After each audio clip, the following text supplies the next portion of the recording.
الحمد لله نحمده ونستعينه ونستغفره ونؤمن به ونتوكل عليه ونعوذ بالله من شرور أنفسنا ومن سيئات أعمالنا من يهده الله فلا مضل له ومن يضلله فلا هادي له أشهد أن لا إله إلا الله وحده لا شريك له وأشهد أن محمدا عبده ورسوله لا نبي بعده اللهم صل على حبيبك محمد وعلى آله وأصحابه أجمعين أما بعد فقد قال تعالى يرفع الله الذين آمنوا منكم والذين أوتوا العلم درجات وقال حبيبنا محمد صلى الله عليه وسلم من سلك طريقا يلتمس فيه علما سهل الله له طريقا إلى الجنة الحديث أو كما قال رسول الله صلى الله عليه وسلم. Hadratul muhtaramin, para alim ulama, para asatidz, para masyayikh, para hujjaj, para tokoh agama, dan wabil khusus Imam Masjid Al-Muhajirin Bapak Haji Mugni dan Ketua DKM Masjid Al-Muhajirin Bapak Haji Nasri. Mudah-mudahan beliau diberikan kesehatan oleh Allah Subhanahu wa taala, diberkahi hidupnya, dijadikan putra-putrinya anak yang soleh dan solehah, amin ya rabbal alamin. Dan para hadirin wal hadirat jamaah salat subuh yang dirahmati Allah Subhanahu wa taala, mudah-mudahan kita juga semua yang hadir di sini senantiasa diberikan kesehatan oleh Allah Subhanahu wa taala, dan besar harapan kita dalam hidup kita ini mudah-mudahan kita senantiasa dibimbing oleh Allah Subhanahu wa taala, amin ya rabbal alamin. Hadirin wal hadirat jamaah salat subuh yang dirahmati Allah Subhanahu wa taala, karena ini masih bulan Syawal ya Pak, maka saya dari pribadi mengucapkan minal aidin wal faizin, taqabbalallahu minna wa minkum taqabbal ya karim.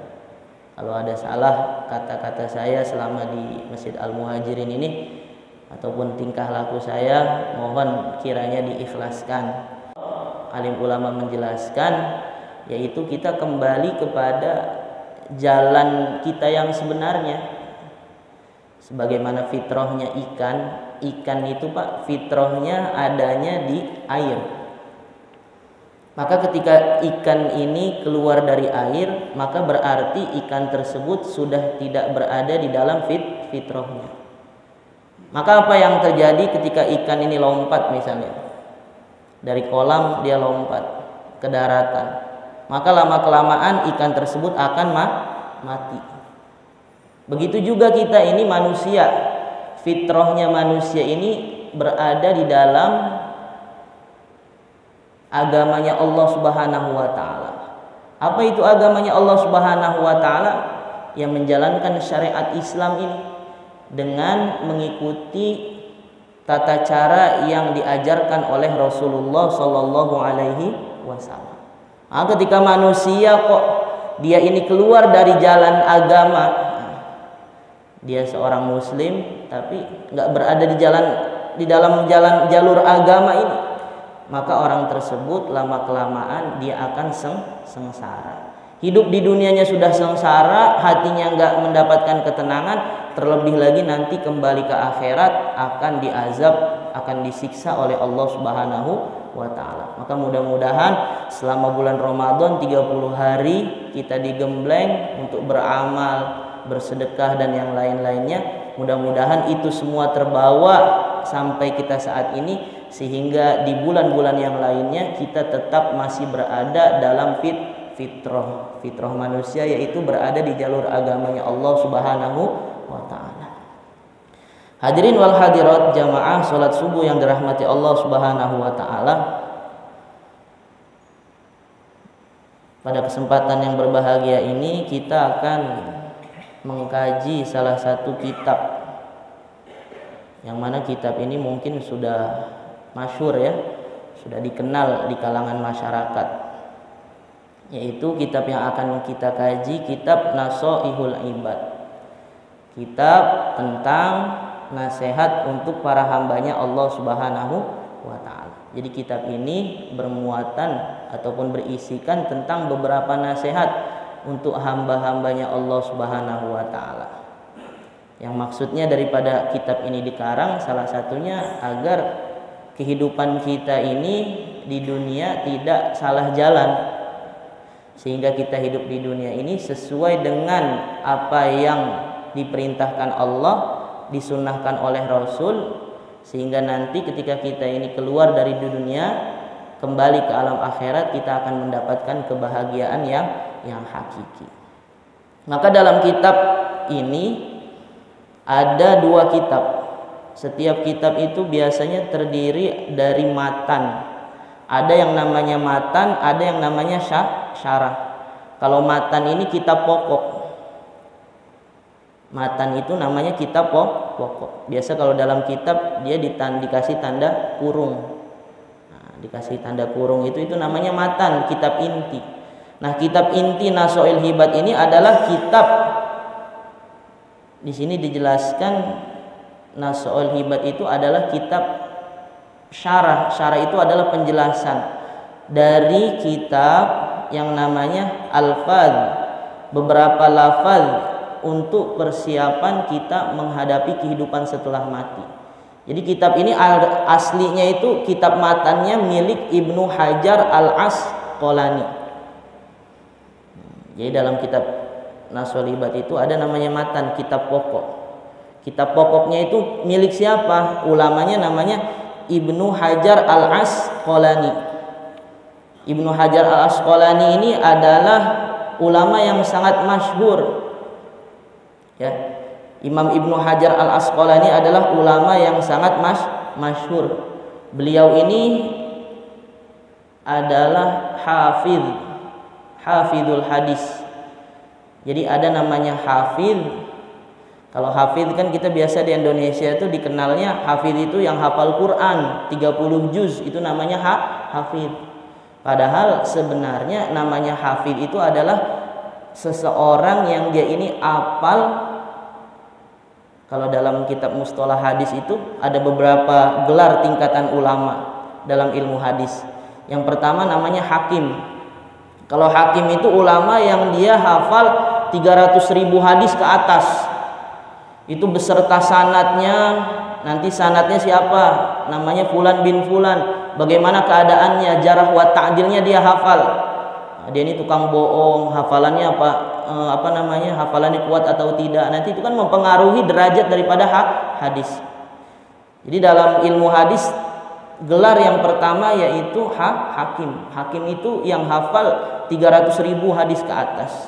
Kemudian gelar yang kedua yaitu namanya hujjah, yaitu seorang ulama, seorang imam yang dia ini hafal sekitar 300.000 hadis. Kalau tadi itu 300.000 hadis ke atas. Salah satunya yang telah menjadi hakim yaitu Imam Asy-Syafi'i. Jadi Imam Syafi'i ini Pak bukan sembarangan orang. Beliau ini hafal 300.000 hadis. Imam Malik juga seperti itu. Jadi imam mazhab yang 4 itu mereka adalah hakim, yaitu punya hafal daripada 300.000 hadis ke atas, sehingga mereka bisa memberikan fatwa ataupun mencetuskan suatu hukum. Jadi nggak gampang itu mencetuskan suatu hukum. Itu harus melalui proses-proses yang sangat panjang. Kemudian tingkatan yang ketiga yaitu al-hafidh. Hafidh dalam ilmu hadis itu adalah seorang imam yang dia ini memiliki hafalan hadis 100.000. Ya, 100.000 hadis.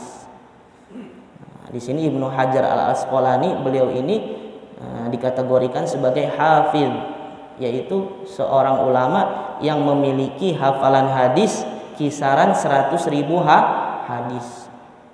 Dan beliau ini adalah ulama yang memiliki banyak karya, Pak. Jadi salah satunya beliau ini memiliki karya yang sangat terkenal, yaitu Fathul Bari. Kitab Fathul Bari itu adalah syarah dari Sahih Bukhari. Itu kan kalau kita dengar hadisnya dalam kitab apa? Dalam kitab Bukhari. Wah, ini udah pasti sahih. Udah pasti sahih. Hadisnya dalam kitab apa? Dalam kitab Muslim. Ini juga sudah pasti sahih. Apalagi kalau hadis itu riwayatnya sahihaini, riwayat Muslim dan Bukhari, maka sudah pasti sahihnya. Maka namanya kalau ada hadis diriwayatkan oleh dua imam, yaitu nama hadisnya disebutnya muttafaq alaih. Muttafaq alaih itu ya Imam Bukhari dan Imam Muslim, mereka berdua sepakat bahwasannya hadis tersebut adalah hadis sahih. Nah, Imam Ibnu Hajar Al-Asqalani, beliau memiliki karya kitab yaitu Fathul Bari ala Syarhil Bukhari. Fathul Bari yang mana menjelaskan tentang isi daripada kitab Bukhari. Jadi yang nanti akan kita kaji itu salah satunya kitab beliau itu, yaitu kitab Ibnu Hajar Al-Asqalani. Artinya kitab yang akan kita kaji ini pengarangnya bukan kaleng-kaleng, Pak, tapi ini betul-betul ulama besar. Kemudian selanjutnya kitab daripada Ibnu Hajar Al-Asqalani ini dijelaskan, disyarahi oleh Imam An-Nawawi Al-Bantani. Jadi kitabnya itu dijelaskan, diterangkan lagi, diperjelas lagi oleh Imam Nawawi Al-Bantani. Maka nama kitabnya apa? Nasaihul Ibad. Nah, itu nama kitabnya Nasaihul Ibad. Dan Imam Nawawi ini adalah orang Indonesia, Pak. Ya, Imam Nawawi ini adalah orang Indonesia, ulama yang berasal daripada Indonesia, yaitu dari Jawa, tepatnya daerah Banten, di daerah Tanar. Makanya namanya Muhammad Nawawi Al-Bantani, Al-Jawi Al-Bantani Al-Tanari. Dan Imam Nawawi ini adalah salah seorang ulama yang termasuk daripada 3 ulama Indonesia yang pernah menjadi imam Masjidil Haram. Jadi ada 3 ulama Indonesia yang pernah jadi imam Masjidil Haram, yang pernah mengajar di Masjidil Haram. Salah satunya yaitu Imam An-Nawawi Al-Bantani. Yang lainnya yaitu Syekh Khalid Al-Batawi, dan satunya lagi yaitu Syekh Ahmad Khatib Al-Minangkabau. Yang satunya tadi Syekh Junaid Al-Batawi, orang Betawi, orang Jakarta, pernah jadi imam di Masjidil Haram tuh, Pak. Dan juga satu lagi yaitu Syekh Ahmad Khatib Al-Minangkabau. Artinya apa? Indonesia ini nggak kurang kalau masalah ulama. Dan ulama-ulama di Indonesia, ada beberapa ulama itu yang memang diakui keilmuannya bukan hanya di Indonesia, bahkan di luar negeri pun secara internasional diakui keulamaannya. Siapa? Yaitu yang pertama Syekh Nawawi Al-Bantani, yang kedua Syekh Abdus Somad Al-Palimbani, berasal dari Palembang, Syekh Abdus Somad. Kemudian Syekh Yusuf Al-Makassar, Syekh Yusuf yang berasal dari Makassar. Kemudian Syekh Samsuddin Al-Sumatrani, ada namanya Syekh Samsuddin, orang Sumatera, Pak. Kemudian ada namanya Syekh Ihsan Al-Jampes. Kemudian ada namanya Syekh Muhammad Mahfud Al-Termas. Jadi ulama Indonesia ini ada beberapa ulama yang diakui di luar negeri. Salah satunya yaitu pengarang kitab ini. Siapa? Syekh Nawawi Al-Bantani. Nama beliau itu aslinya Muhammad Nawawi. Jadi nama aslinya itu Muhammad Nawawi bin Umar. Jadi bapaknya ini namanya Umar. Nah, ada satu cerita, kenapa kok bapaknya ini menamakan Syekh Nawawi ini dengan nama Muhammad. Maka beliau merujuk pada satu hadis. Dalam hadis tersebut Rasulullah SAW bersabda, tasammau bismi, berilah nama dengan namaku, kata Rasul. Jadi ini salah satu kewajiban kita, Pak. bukan kewajiban sih ya, sebenarnya salah satu ya kewajiban, memang kewajiban orang tua itu salah satunya memberikan putra putrinya nama yang baik. Jadi dengan namanya Ronaldo, wah bahaya ini kan.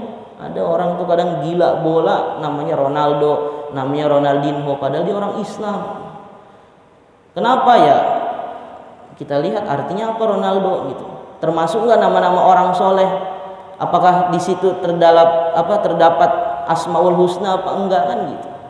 Dalam hadis Rasulullah SAW sabdakan tasammau bismi, berilah nama dengan namaku. Nah, maka bapaknya Syekh Nawawi Al-Bantani itu memberikan nama Imam Nawawi dengan nama Muhammad.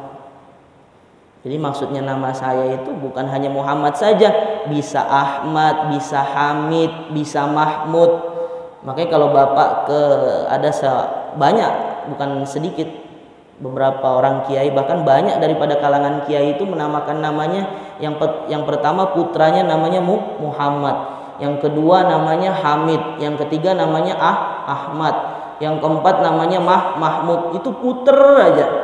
Ada lagi ulama-ulama dulu tuh setiap memberikan nama pasti nama putranya di depannya dikasih nama Muhammad, setelahnya ya siapa, seperti itu. Kalau di sini Imam Nawawi Al-Bantani, beliau diberi nama yang pertama Muhammad, kemudian lanjutannya adalah Nawawi. Nawawi ini di situ dijelaskan dalam sebuah ceritanya. Jadi orang tua beliau ini adalah seorang kiai juga, seorang ulama. Maka beliau mengambil, kalau kita mah gampangnya tafaulan. Tafaul itu ya mengambil keberkahan dari nama seorang ulama.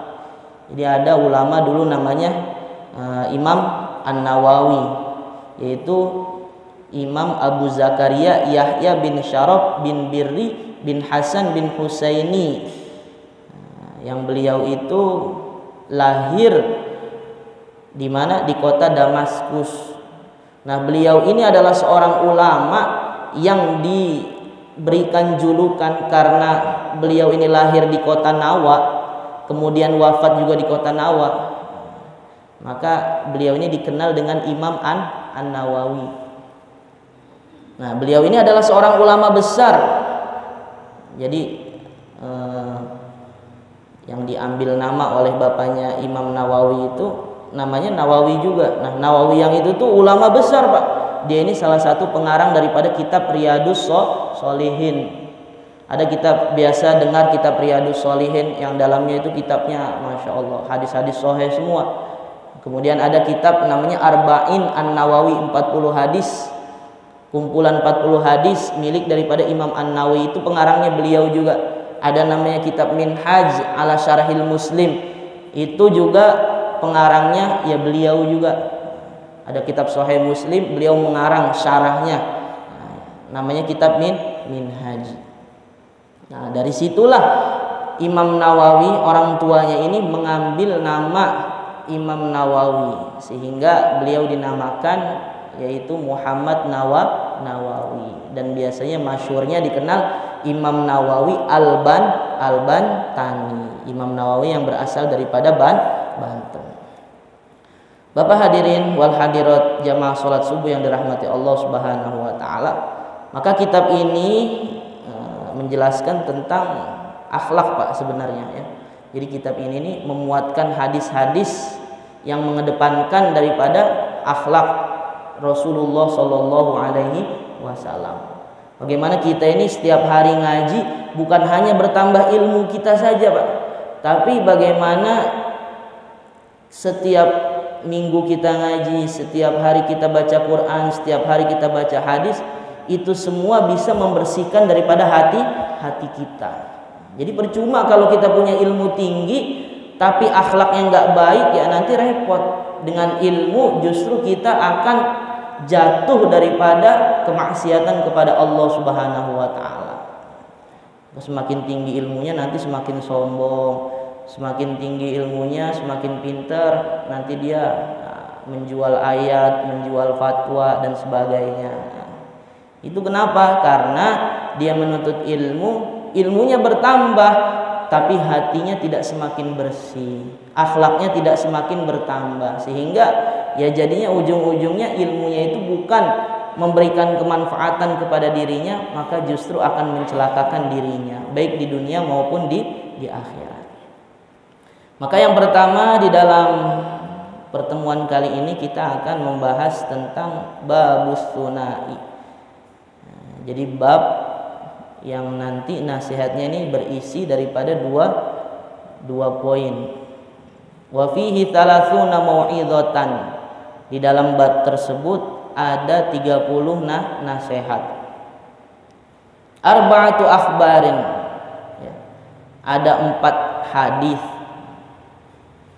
Wal baqi athar, dan sisanya adalah athar.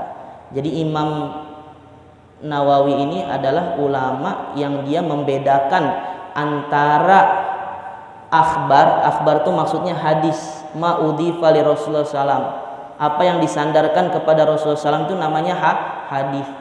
Ada ulama yang mengatakan apa yang diucapkan oleh sahabat juga itu namanya hadis. Kalau di sini Imam Nawawi membedakan antara akhbar, kalau akhbar itu apa yang disandarkan kepada Rasulullah SAW. Dan satu lagi ada namanya athar. Kalau athar itu adalah perkataan sahabat ataupun perkataan para ulama, itu namanya athar, bukan hadis. Tapi sebagian ulama ada yang menyamakan antara athar dan juga hadis. Tapi di sini beliau adalah termasuk ulama yang membedakan antara perkataan Rasul, yaitu disebutnya akhbar, dan perkataan para sahabat dan juga ulama-ulama besar namanya athar. Maka di dalam bab ini ada 30 nasihat yang terdiri dari 4 hadis, dan juga sisanya, berarti sisanya 26 lagi itu adalah perkataan para sahabat radhiyallahu anhum ajmain ataupun perkataan daripada para alim ulama yang besar. Maka di sini dalam sebuah hadis Rasulullah sallallahu alaihi wasallam bersabda, khoslatani la syai'a afdalu minhuma. Kita masuk dalam hadis yang pertama ya Pak, yaitu ada 2 perkara yang tidak ada yang lebih utama dari keduanya. Apa itu? Yang pertama al-imanu billah, iman kepada Allah, wa naf'u lil muslimin, dan memberikan manfaat kepada muslim. Jadi ada 2 hal yang lebih utama ketimbang apapun di dunia ini. Yang pertama apa? Al-imanu billah, iman kepada Allah. Iman kepada Allah ini bukan hal yang sepele Pak. Iman kepada Allah ini adalah sesuatu yang sangat berharga dalam kehidupan kita ini. Bahkan seseorang itu bagaimanapun amalnya baik Pak, dia bersedekah misalnya kan, membantu orang lain dan sebagainya, tapi kalau dalam hatinya ini nggak ada iman kepada Allah, artinya dia bukan orang Islam. Maka itu tidak dikatakan sebagai sebuah amal, ya hanya ya sudah sebuah perbuatan saja. Di sisi Allah itu tidak dianggap sebagai sebuah amal dan tidak diberikan pahala oleh Allah Subhanahu wa taala. Walaupun di kalangan manusia dikatakan ya sebagai sifat terpuji, tapi di sisi Allah syarat untuk diterimanya satu amal itu harus ada iman kepada Allah Subhanahu wa taala. Maka iman kepada Allah Subhanahu wa taala ini adalah perkara yang sangat penting. Ya, biasa kita dengar ada miftahul jannah la ilaha illallah tuh. Kuncinya surga adalah la ilaha illallah. Jadi orang kalau nggak punya iman ya nggak bisa masuk surga. Gampangannya begitu aja Pak ya. Orang nggak punya iman, dalam hatinya nggak ada kalimah la ilaha illallah Muhammadur Rasulullah, maka dia nggak bisa masuk ke dalam surganya Allah Subhanahu wa ta'ala. Dan dahsyatnya iman kepada Allah nih, kalau ada orang kok dia seumur hidupnya berada dalam kekufuran, jauh daripada Allah Subhanahu wa taala, berada di luar Islam, Sebelum matinya dia masuk Islam, syahadat, asyhadu alla ilaha illallah wa asyhadu anna muhammadar rasulullah. Masuk Islam dia. Maka itu dosanya seandainya hidup 60 tahun, seketika itu dosanya dihapus semua oleh Allah Subhanahu wa taala. Mati dia dalam keadaan husnul khotimah. Jadi maksudnya mati dalam keadaan husnul khotimah yaitu mati membawa iman kepada Allah Subhanahu wa taala. Dan kadang kita setiap hari itu doa ya, Allahumma tsabbit imanana, ya Allah tetapkanlah iman saya. Kita tuh minta kepada Allah Subhanahu wa taala supaya iman kita itu memang benar-benar tertancap di dalam hati kita. Kemudian biasa kita doa, Allahumma khtim lana bi husnil khotimah. Ya Allah, jadikanlah akhir hidupku itu yaitu suatu kematian yang husnul khotimah, mati dalam keadaan baik. Apa maksudnya mati dalam keadaan baik? Mati membawa iman kepada Allah Subhanahu wa taala. Karena apa? Kalau orang itu Pak, dia hidup, misalnya dia hidup ini selama 50 tahun, soleh, dilahirkan dari rahim seorang ibu yang muslimah, maka otomatis dia menjadi muslim kan. Masa mudanya, masa remajanya nikah dengan pernikahan Islam, terus dia ibadah kepada Allah. Tapi satu saat dia ini digoda, akhirnya dia keluar daripada Islam alias murtad. Maka apa yang terjadi ketika dia mati dalam keadaan tersebut? Maka seluruh amalnya yang dahulu, yang dia memiliki amal kebaikan, itu tidak dianggap oleh Allah Subhanahu wa taala. Karena yang dianggap oleh Allah yaitu mati dalam keadaan apa. Dan inilah PR kita semua ya. PR kita semua itu, kita bisakah mempertahankan keimanan kita sampai akhir hayat kita atau tidak. Ini kan perjuangan yang sangat besar Pak. Bahkan paman baginda Rasulullah Shallallahu Alaihi Wasallam yang senantiasa membantu Rasul, di akhir hayatnya ya beliau meninggal dalam keadaan tidak membawa daripada iman. Sampai Rasulullah SAW bersabda, wahai paman, ucapkanlah satu kalimat yang nantinya aku bisa menolongmu kelak di akhirat. Apa kalimat tersebut? La ilaha illallah Muhammadur Rasulullah. Tapi paman beliau tidak mengucapkannya. Menurut pendapat ulama yang kuat, pendapat yang kuat yaitu ya beliau tidak mengucapkannya. Tapi ada sebagian ulama dari ulama Yaman tuh beliau mengatakan ya paman baginda Rasul itu mengucapkannya. Tapi itu khilaf, pendapat yang kuat memang beliau tidak mengucapkannya. Sehingga turunlah ayat innaka la tahdi man ahbabta walakinallaha yahdi may yasha. Sesungguhnya engkau wahai Muhammad tidak dapat memberikan hidayah kepada siapa yang engkau kehendaki, tapi Allah dapat memberikan hidayah kepada siapa yang beliau kehendaki. Itu Sayyidina Umar radhiyallahu anhu itu, masya Allah, orang yang tadinya mau membunuh Rasul ya.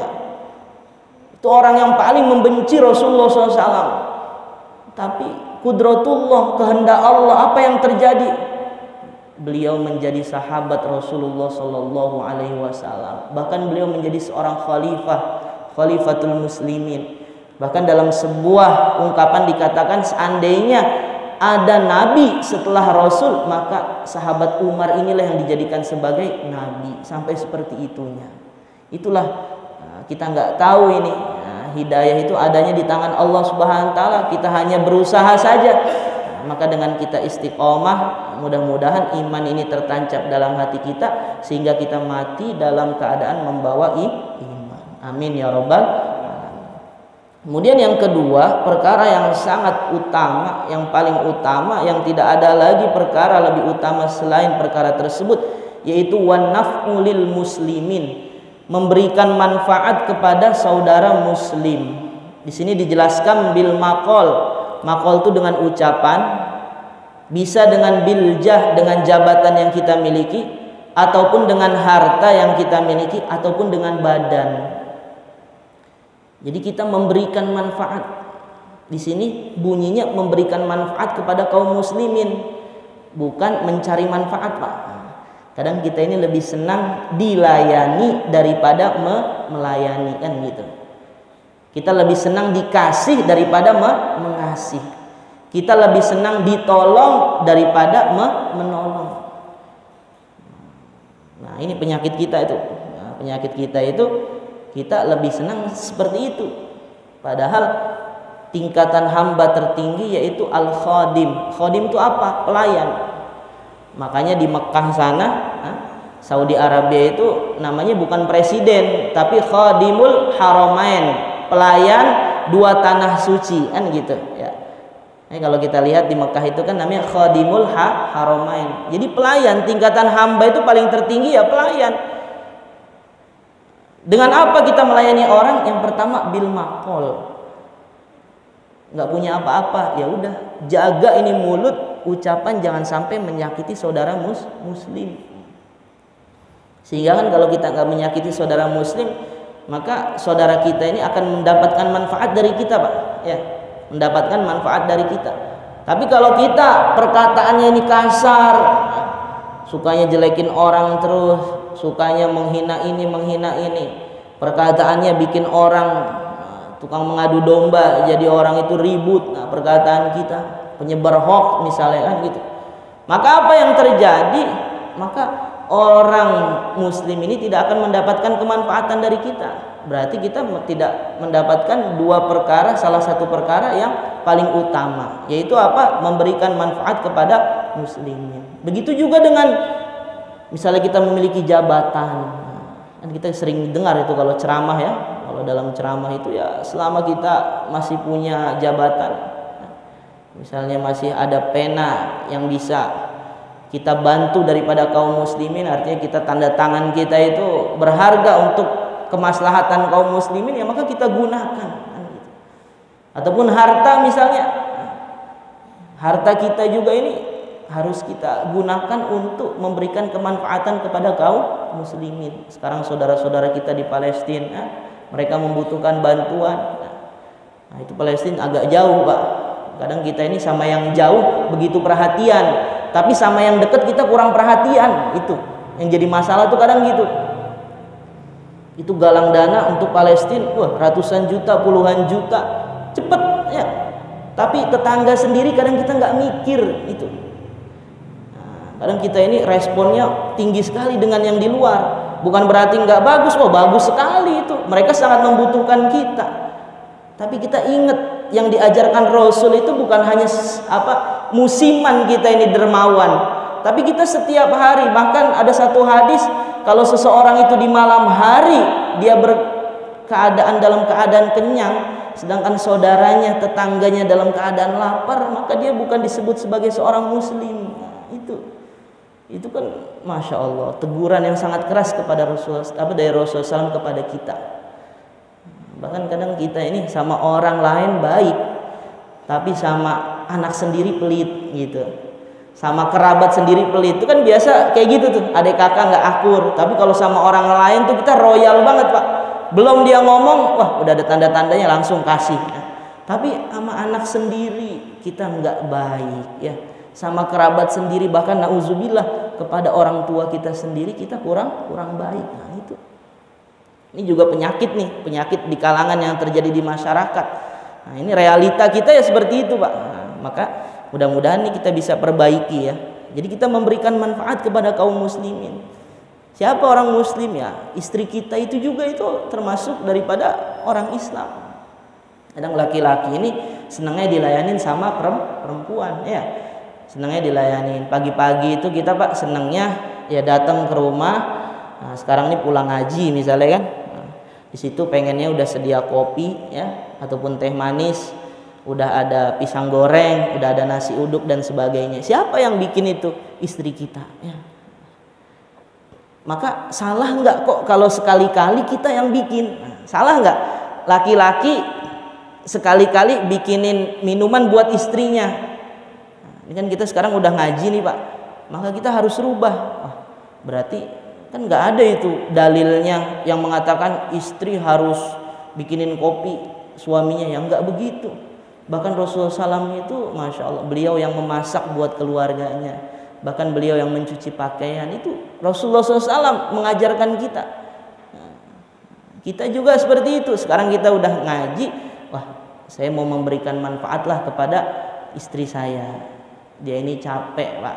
Nah, kita ini kadang ngelihat istri itu kayaknya, coba dari mulai kita nikah sampai sekarang itu, pernahkah kita memandang istri kita?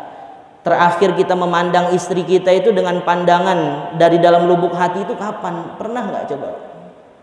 Kadang kita ini ngelihat istri, sumpek kan kita. Ya, sumpek kita ngelihat istri kita Pak. Nggak pernah kita ngelihat, coba lihat kalau dia lagi tidur. Nah, kita lihat, pandang dia dari dalam lubuk hati kita. Ya Allah, ternyata sudah 10 tahun, sudah 30 tahun menemani saya, ngurusin saya, ngurusin anak saya. Kalau kita ada seperti itu, kalau kita pandang istri kita dalam lubuk hati Pak, berat ini mulut untuk caci maki dia, berat ini tangan untuk memukul dia, menghardik dia, ini berat. Kadang kita ini nggak pernah begitu Pak. Karena apa ya? Taunya suami cari duit, habis itu semua pekerjaan rumah itu pekerjaan istri. Nah, itu kita taunya gitu. Padahal nggak ada salahnya, bahkan itu suatu kebaikan kalau kita ini mau membantu daripada istri kita. Nanti pulang dari sini, nah besok ya kan, ataupun langsung pulang, ini istri saya ini doyannya pagi-pagi minum susu, udah kita bikinin susu. Nah, saya ini doyannya kopi, bikin kopi, panggil, mah sini mah, yuk minum bareng, kan gitu. Indah nggak begitu Pak? Hah? Indah nggak? Indah. Nah, kapan ini semua terjadi? Nah, kalau kita ini tahu, kalau kita ini mau ngaji. Nah, kalau kita nggak mau ngaji, maka hal seperti ini kita tidak akan mendapatkan. Karena kita juga harus berbuat baik kepada istri kita. Maka tidak ada perkara yang lebih utama, yaitu yang pertama ini iman kepada Allah, wa naf'ulil muslimin. Jadi di sini kita diajarkan. Jadi nggak cukup tuh seorang muslim hanya rajin ibadah saja, rajin ke masjid, rajin sholat, tapi tidak ada perhatian kepada tetangga. Ada gotong royong di masyarakat, dia nggak ikut ya. Tetangganya meninggal bersebelahan, dia tidak takziah. Keluarga tetangganya ataupun di kampungnya ada yang yatim, dia nggak ikut membantu, tidak ikut mengurusi daripada anak yatim tersebut. Padahal dalam sebuah hadis Rasulullah SAW bersabda, adnil yatim, mendekatlah kepada anak yatim. Wamsah ra'sahu, usap kepalanya. Wat'im min ta'amik, berikanlah makan dari makananmu. Yalin qalbuk, niscaya hal itu akan membuat hatimu lembut dan urusanmu akan dimudahkan oleh Allah Subhanahu wa ta'ala. Dalam sebuah hadis dikatakan, Rasulullah SAW bersabda, wallahu fi aunil abdi maka kanal abdu fi auni akhi. Allah akan senantiasa menolong hambanya selagi hamba tersebut mau menolong saudaranya. Jadi kalau kita dalam keadaan susah saat ini, maka tidak jadi masalah. Yang penting kita ada iman kepada Allah Subhanahu wa ta'ala. Karena kesusahan dunia, begitu berat bagaimanapun kesusahan tersebut, maka akan berujung dalam kematian. Kalau udah mati, nah yang repot kalau kita mati tidak bawa iman. Maka dua hal ini mudah-mudahan kita bisa mengamalkannya, yaitu iman kepada Allah dan senantiasa memberikan manfaat kepada kaum muslimin. Mungkin cukup sekian yang bisa kami sampaikan. Benarnya datang daripada Allah Subhanahu wa ta'ala. Insyaallah kita doa sejenak. Bismillahirrahmanirrahim. A'udzubillahi minasyaitonir rajim. Bismillahirrahmanirrahim. Alhamdulillahirabbil alamin, hamdasyakirin hamdan na'imin. Hamdan yuwafi ni'amahu yukafi mazidah ya rabbana taqabbal minna innaka antas samiul alim wa tub 'alaina ya maulana innaka antat tawwabur rahim. Allahumma tsabbit imanana wa tawaffana muslima. Allahumma ya muqallibal qulub tsabbit qulubana ala dinik wa ya musarrifal qulub sarrif qulubana ala ta'atik. Rabbana atina fid dunya hasanah wa fil akhirati hasanatan wa qina adzabannar. Subhana rabbika rabbil izzati amma yasifun walhamdulillahi rabbil alamin. Akhirul kalam, assalamualaikum warahmatullahi wabarakatuh.